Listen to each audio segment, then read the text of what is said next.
paano yung kunyari, hindi mo nakikita yung sarili mo sa punchline nila? Hirap na hirap ako kasi may mga punchline na bukod sa nagawa na, nadinig ko na yun dati, it's not you.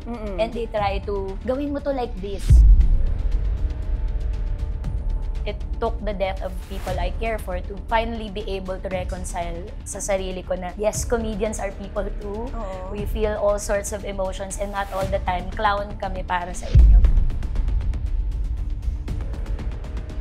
Yung pakikipaghagal, hindi nakaka-artista. Please, this is what I deserve. Please give me this. Parang gusto ko na rin mag-quit nung time na yun, ate, to be honest. Anak ng tokwa, bakit ganito to? Ba't ang galing nito? Nalalasing ako dito? Ba't palitan Ang goal ko ay umuwi si Aiko lang nakagalata. Uy, bakit ganyan? Bakit kasi naisip ko yung consequence sa ganun eh? Dapat hindi na lang, di ba?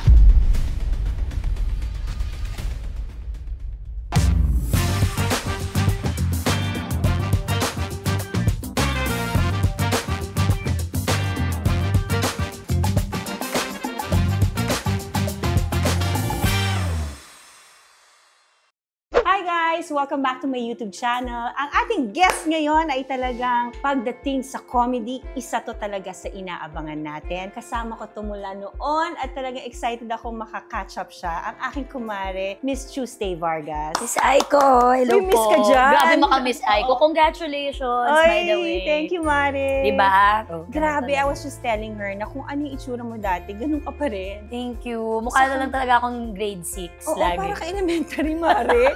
Oo. Ganun talaga. Pag masayahin siguro, yung pag may problema, okay lang yan. Ang galing!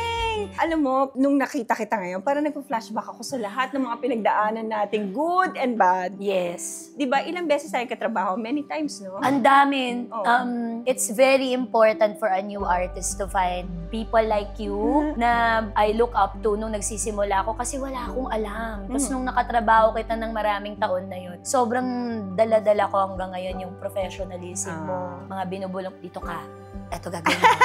Very ate. Gano'n talaga. Tapos ako, opo ate, gano'n. Pero syempre, sa hindi wala akong nambag. Kasi tawa lang ako ng tawa para mas may ikaw may naturo sa akin. Sa comedy, Oo, kasi syempre, isa kayo sa mga mga talagang natural pagdating sa comedy, di ba? Alam mo, na-guess ko si Brad Pitt, si mga ibang komedyante. Tinanong ko sila nito. Sabi nila kasi daw sa comedy, ngayon, wala pang school daw sa comedy. Wala pa. And then, ang comedy daw sa kanila, talagang napansin ko, sa totoong buhay, kayong mga komedyante, napaka-serious nyo. Totoo. Bakit? Actually, introvert pa nga ako kung na matatawag. Kasi pag wala akong work, tahimik lang ako sa bahay. Yung bahay namin parang malapit na siya sa yung columbarium, yung dating parang yung wala talagang tumutok, ganun. Kasi gusto ko pag uwi ko, alam mong busy ang work natin, maingay sa studio, ang daming mga nagaganap, sabay-sabay yung impulses everywhere. Gusto ko pag uwi, quiet, peace, so I can hear myself think and focus on the next day of work or be with family para mas sincero. Siguro pumapasok ang komedya kapag wag naman sobrang tahimik. Yung gusto ko from time to time binibreak ko yung ice. It brings people together, it loosens people up, yung mga inhibitions nila, medyo nare-relax sila if they laugh first before they interact. Mari, I have a question. Pag comedian ka, kasi sabi ni Brad Pitt, iba kapag comedian ka and comedian actor. Yes. Kasi sabi niya sa akin, actor daw ako. Yan, sinabi niya kayo daw is mga comedian. Ikaw, ano take mo doon? You have to live your life as if na parang everyday, parang may show ka, para maging natural siya sa'yo. So, the way I attack, yung kind ng comedy na gusto ko na dapat matic siya sa akin, second nature. So, I trained my mind in such a way to look at everyday things, lahat ng nakaka-interact ko, na-experience ko na possible na material to, I can write about this, or make a comment that is humorous about the situation. So, yun yung difference ng natural comedic actor, na you make an attempt, but the attempt doesn't feel forced. Yung parang, basta you just are, ganon. Since makulit akong bata ever since, parang alam mo yung pag may pina-volunteer yung teacher, sinong gustong kumanta? Hindi pa siya tapos sa sentence na nasa gitna na ako. Mama ko po yan. Ganon yung nature ko bilang bata. So sabi ni mama, buti na lang yung kakulitan mo, pinagkapirahan mo rin.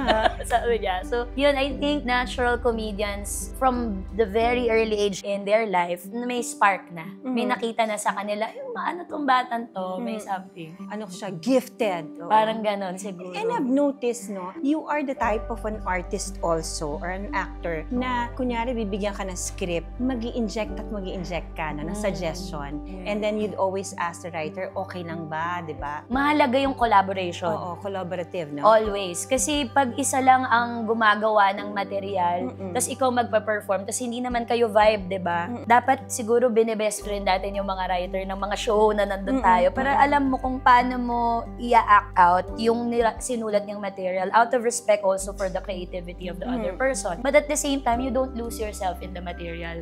There's still some Tuesday in there, or I'll tweak the punchline a little bit so it suits me and what I believe in. Kasi minsan may mga punchline na bukod sa nagawa na, nadinig ko na yun dati, it's not you.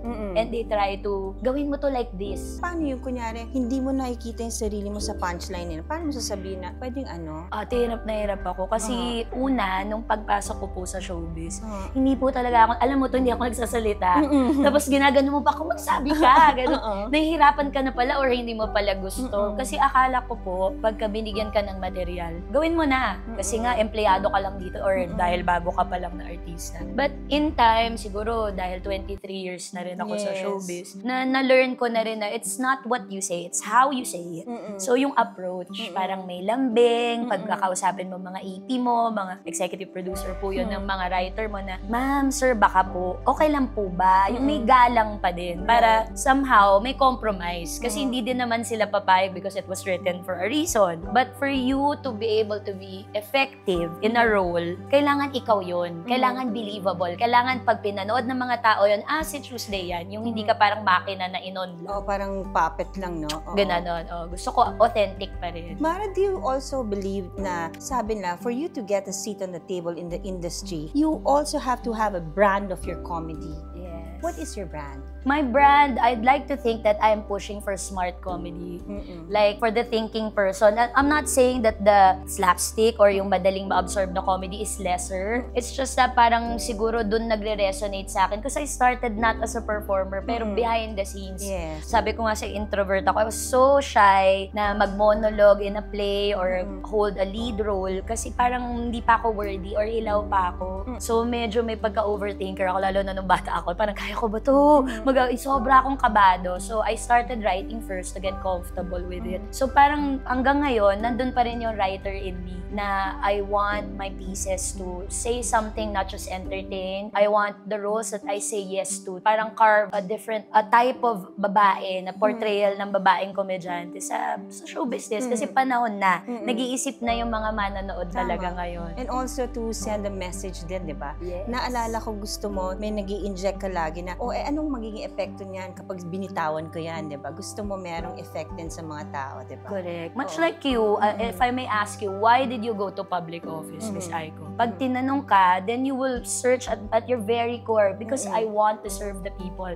And I think comedy is a way of service also because I don't know how many lives we have saved by making them laugh, by easing their burdens a little bit. Or pag nakita ako ng kapwa natin mga nanay na, alam mo yan, tinaguyan natin mga pamilya natin ng matagal na panahon na tayo lang, na kahit may mga sakit-sakit na naganap na nangyari na sa atin, tumayo tayo, ate. At yung binibigay nating forma ng entertainment, hindi aakalain ng mga tao, talaga pinagdaanan niya yun. And still, she's like this. She has the courage to smile and to inspire other women like her na, okay lang yan, it's not the end of the world. Problema lang yan, mas malakas tayo kasi babae tayo. So, yun yung gusto ko. Since Mari, nasabi mo na, merong mga panahon na may binibitawan ka na komedya, pero may pinagdadaanan ka. Meron ka bang pinagdaanan mo na meron kayo kunyaring show na kailangan mong gawin to, pero may pinagdadaanan ka sa buhay mo? Oo. Ate, siguro nung namatay yung dad ko, I was really, really close to my dad. Sobra. Lahat ng meron ako, pinagpapasalamat ko sa nanay at tate ko. Pero pagdating sa performance, siguro si Papa talaga yung para niya akong tawag doon, nag-cell-divide lang siya. Yung kung naging babae siya, ako siya. Parang gano'n. So, we are so alike and sobra kaming close. And then, pangarap niya to sa akin na mag-showbiz ako kasi nangihinayang siya yung anak ko. Matatas, ang bibig, magaling kumanta, sumasayaw, lahat kaya nang gawin yung anak ko. Lagi siyang nagpo-push sa akin to pursue mentor type, ganyan. And he's also very talented and very smart. So, parang ina-idolize ko siya in so many ways. And then, there's this big gig na it's like kind of like my break in music where I have to be at the headline of a show. And I was so excited kasi pupunta si Papa, panood yan. Finally, marirealize niya na ito na yung dream ko para sa anak ko. And then he passed. So, di ba, pag nawalan ka ng parent, hindi agad yun papasok sa'yo. Yes, parang hindi siya totoo. They're so alive. Especially my dad na napakaingay din. Nakakatawa din siya. He's so alive. And then suddenly, he's not here anymore. So, nasa entablado ako, parang wala. Tapos ng mga katrabaho ko, nagtataka, bakit hindi ka ba nag-grieve? Wala ka bang nararamdaman? Ganon siya kasakit. Wala akong nararamdaman. Parang manhid ka? Manhid ako talaga. Or parang in denial ako na hanggat hindi ko nakikita. Hanggang nailibing, nagbabang luksa, and all of that. And then my uncle died 3 years after. Sorry, nag-fast forward ako no? Oo, parang magkasunod. And my uncle is like a father figure also to me. So parang nung nawala si Papa, siya yung sumalo, siya yung tumulong sa akin na i-process lahat. Nung namatay yung tito ko, sabay kong iniyak yung pagkapatay ng tatay ko at ng tito ko. And that same night din, ewan ko for some weird reason, may show din ako. So both nights magkaiba. First night when my dad died, hindi ako nakaiyak. But that night when my uncle died, I cried for both my uncle and my dad. Tapos on stage, I shared it with people. I showed my vulnerability to people and I sang a tribute song for the both of them that night. And that evening, I proved to myself that we can actually turn guilt into something else. That guilt is not something, or guilt or grief is not something we should be ashamed of, na we should wear it proudly. And ako pa naman, I wear my emotions, my heart out of my sleeve. Mahirap ako magtago, napaka-transparent kong tao. That night, I allowed people to see me in that light. Tapos lahat parang imbis, akala ko masashock sila, ano ba yan? Comedy show? Tapos umiiyak, but everybody liked it because it's a side of me that I was so scared to show them. And it took the death of people I care for to finally be able to reconcile sa sarili ko na, yes, comedians are people too. We feel all sorts of emotions and not all the time clown kami para sa inyo. Meron din kaming mga obstacles, mga hardships na pinagdadaan. Mare, ang mga comedians, di ba, sa sobrang dami ng nagsusulputan ngayon, ano yung ma-advise mo doon sa mga nanunood sa atin ngayon na gusto rin, yung mga aspiring? Ano ma-advise mo sa kanila? Ang saya-saya ko, Ate Aiko, kasi pagka nanonood ako, lalo na sa social media, ang daming batang komedyante, tapos ang gagaling nila, tapos ako din, aspirational sila para sa akin. Nare-revive nila yung zest ko for comedy. Either I want to write again, make more content, or parang reinvent myself because I see so many influences now. I am saying to everybody, new and old, kahit na nga old, pwede kang mag-reinvent, no? Na just don't be afraid. Courage has saved me so many times na parang akala ko hindi ko kayang gawin yung isang project. Pero tinapangan ko lang talaga. Kumbaga yan yung sinasabi na lakasan na lang ng loob. Marami ako noon. Meron akong isang malaking bangko ng lakas ng loob. Minsan nga kahit di ko na alam paano gagawin. Parang, Lord, bahala ka na. Ikaw na. Alam ko binigay mo to sa akin. Itong regalo na to kasi pagyayamanin ko siya. So, lagi na lang akong naniniwala na pag tinapangan ko, so, fortune. So, importante take ng risk din? Yes. Kailangan. Always. We always have to push the boundaries, especially in comedy. And artists in all fields are known to be dissenters or taliwas ka sa agos ng kasi that's when you become significant. That's when you make your mark. When you don't imitate anybody else or you just seem na parang this is all happening because it's a miracle. Parang it's so easy, pero pag ikaw sa loob mo, ano yung next punchline? Ano gagawin? How do you make yourself relevant? What is muna the definition of being relevant? If you say to me that being relevant is always having projects, I think hindi yun yung dapat tawagin natin na relevant. Kasi parang yun na lang, sino pinakamalakas kumita, sinong sikat, yun ang relevant. No, kasi when you say Tuesday Vargas, ibig sabihin, ay, magaling yan. Kaya kunin natin yan. Komedyante yan, di ba? You're still on the line. Kumbaga nasa list ka pa rin. How do you be in that mark? Siguro, work ethic, ate. I'm so happy lang, kagaya ng sinabi ko sa'yo, na kayo na mga una kong nakatrabaho, kasama ni na Ate Ogen, ni na Ate Ay, natapat talaga ako sa mga tao na bukod sa magagaling na, may pagmamahal sa trabaho nila. Naalala ko, sinabi mo yan sa akin, naalala ko na sa dressing room tayo ni Asunta, tapos parang mga anong oras na hindi pa tayo napapack up. Tapos kayo ni Asunta, nagbabasa lang kayo ng script, tapos hindi kayo nagre-reklamo, tapos ako parang yung parang na ako ng 10 bakulaw, yung ginahasa sana. Yung ganun ng kapagod na. Kasi hindi pa ako sanay napuyatan na parang, 27 hours mo talaga tayo magta-taping. Parang ganun yung feeling. But you remained committed to your post. Nagbabasa kayo. Tapos sabi ko, sino ako? Para hindi ko sila gayahin. Ito ang tatagal na sa industriya. Tapos grabe sila tumutok sa trabaho. So, dala-dala ko yun, ate. Sa lahat ng ginagawa kong trabaho, kaya ako nakakaulit sa mga kumpanya. Maayos akong kausap, una. Tapos, pag ginawa ko yung trabaho, in-ohan ko, talagang 100% buong life force ko nandoon. So, thank you po sa lahat nagbibigay ng work. Up to now, 23 ikaw, years. nagmamanage sa sarili mo. Grabe. I never thought that. Oo nga, nagulat nga ako. Paano mo na multitasking yun? Ate, I have an events company kasi. Wow! Yes. Oh, yeah. I know po. that sa weddings. Pero Yes. hindi ko alam na pati yung sarili mo, minamanage mo na. Yun nga po.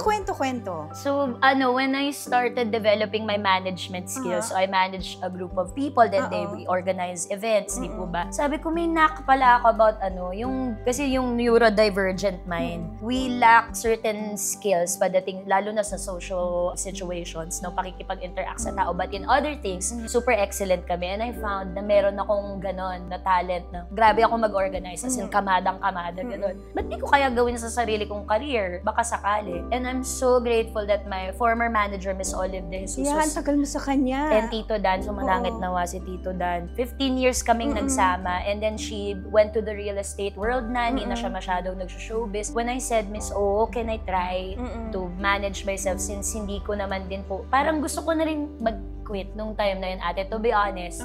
Bakit gusto mo mag-quit? Ate, parang gusto kong mag-try na mag-aral ulit, tapos maging behind the scenes talaga. Kasi parang feeling ko yun talaga yung calling ko. I want to write and direct my own shows or movies if God is willing to give me that opportunity. So parang gusto ko pong i-refresh yung natapos ko, which is film. Parang gusto ko nang gumawa. Hindi ako yung aarte or or magturo. Gusto ko rin pong magturo. Yun yung mga pangarap ko dati. But life has other plans, and the fans really are parang adamant to see me in more things. So the offers keep coming in, and ginaganapan ko lang ng ginaganapan. And mahirap kasi ang hirap ng bargaining, yung magawa ka. How do you feel when like, kunyari, Miss Tuesday, magkano po rate nyo? Nahihiya ako. Nakakahiya? Nahihiya ako. Nung first time mong nirate yung sarili mo, anong feeling? Wala, parang gano'n na lang din, tinapangan ko na lang. Parang inisip ko, ito ba yung value ko talaga? So, ang ginawa ko, tinaasan ko.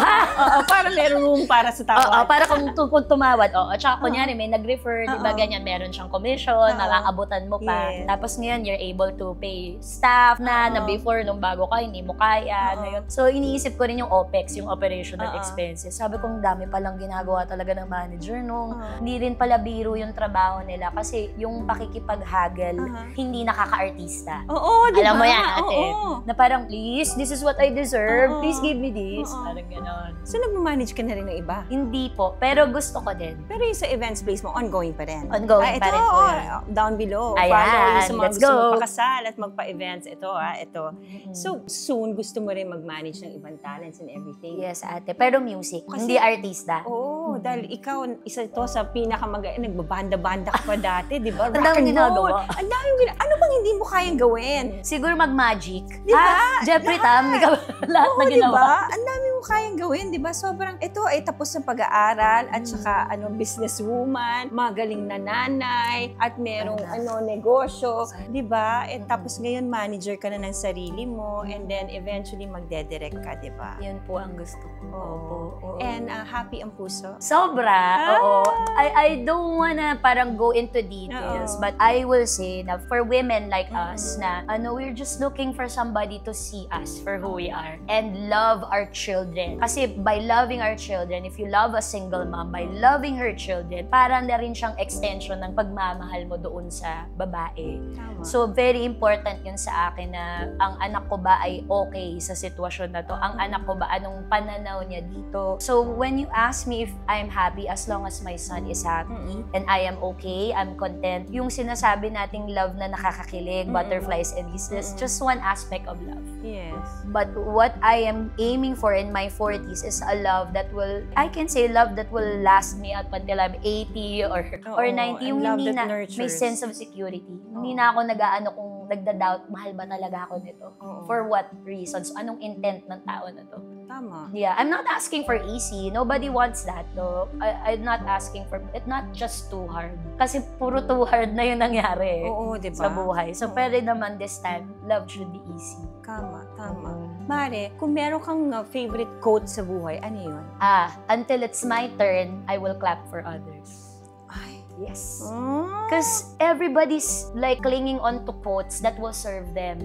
Na parang, this is what I stand for, or parang, I don't need that. Kasi I know what I'm worth, I know what I can do. But some people, they don't. And some of them are my dear friends na ang gagaling ng mga tao, minsan babae pa na I look up to, pero wala silang believe sa mga sarili nila. And then when they achieve, other contemporaries or colleagues, binababa sila. Ay. Nililibak ang pagkataon nila. Tapos na lumalapit sa akin, how do you do it? Ba't di ka nagtatampo when people talk about you in a bad light? Or kasi alam ko na kanya-kanya tayo ng panahon. Oo, totoo. Hindi lahat panahon mo, hindi Oo. lahat. And when other people succeed, especially yung binuview mo, nakakompetensya mo, learn to be happy for them. Learn to, rejoice in other people's triumphs. Kasi that's the only way you will be blessed. Pag marunong kang maging masaya at magkasya ka sa kung anong meron ka. Totoo yan. And do not rejoice on someone else's misfortune. Yes, Diba? napakasama nun. Huwag kayong Oo. ganon. Correct. At dahil dyan, mag-games tayo, Mare. Yeah! Dahil gusto kong mag-end tayo ng masaya.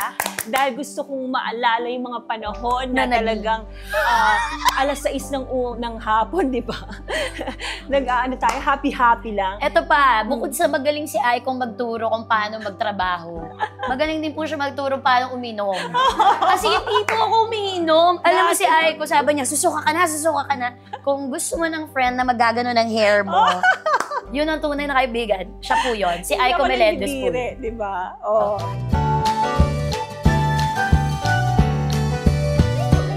First word! Wednesday.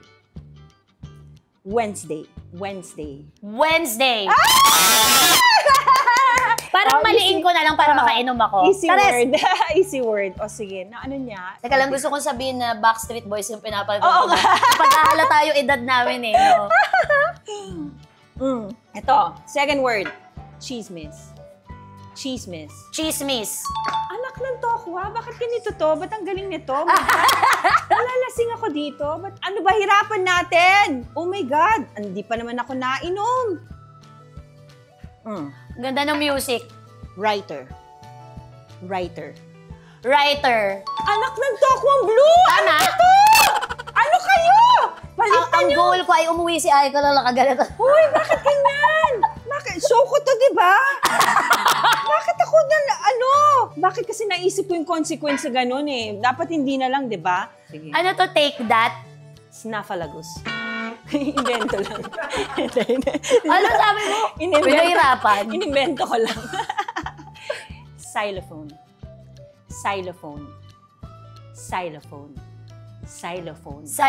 Ay, anak na! Bakit? Ay! Bakit? Hinirapan ko na, anak nito ako! Gusto ko sabihin sa lahat na dati akong lip reader sa NBI. Charing! Ano to? Uy! Bakit gano'n? Yung isa, inimbento ko na. Hindi ko naintindihan yung isa talaga, promise. Oo, inimbento ko na. Ibang game na lang. Bakit gano'n? Ito, okay. Taxation. Extension? Hindi! Ano yung sinabi mo? Taxation. Alam mo talaga na pag-ahalata pag ayaw natin.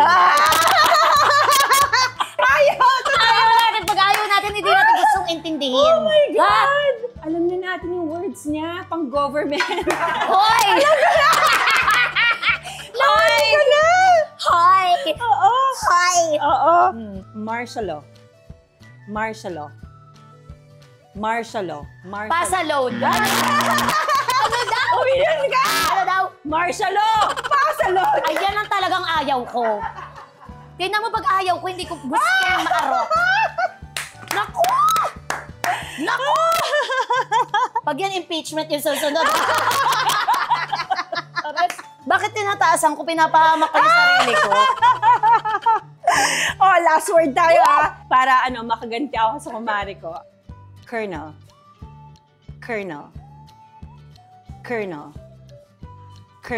Learn? Ano daw? Colonel. Colonel. lahat po ng mga kernel cheese. Corn kernels lang ang alam ko. Ano ba ito? Ladies and gentlemen, Miss Tuesday Vargas! Gandang galaw. Yes! Mari, saan ka namin mapapanood? And SOCMEDs, follow her. So, lahat ng SOCMED accounts ko na dyan. Pero Tuesday_V lang lahat. Tapos, kung ipapalabas to before June 29, nandyan po kami sa Dubai World Trade Center.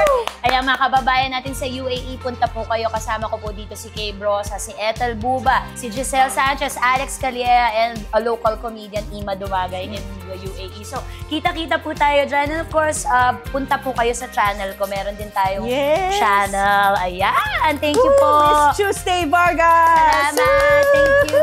Salamat!